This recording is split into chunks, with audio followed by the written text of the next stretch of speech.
So today, I'm gonna make a fortune tower, and I'm gonna make an origami paper airplane. But let's start with the paper airplane first. First, grab a sheet of printed paper. Like this, you fold it in half. Like this, you fold this to the middle crease, but in a diagonal way. Do the same thing on the sides. Now you do that again.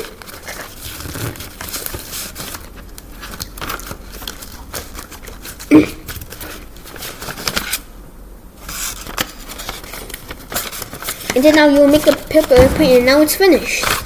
But now I'm going to show you how to make a fortune tower.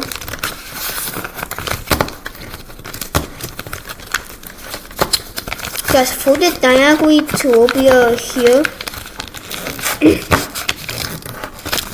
And fold it diagonally over here again, but in a different way. Now guys, so fold this to the middle crease. 1, 2, 3, 4. So go for 1, 2, 3, 4. Now you have made your fortune tower. Guys, I hope you enjoy my today's video. Guys, thanks for watching. Bye.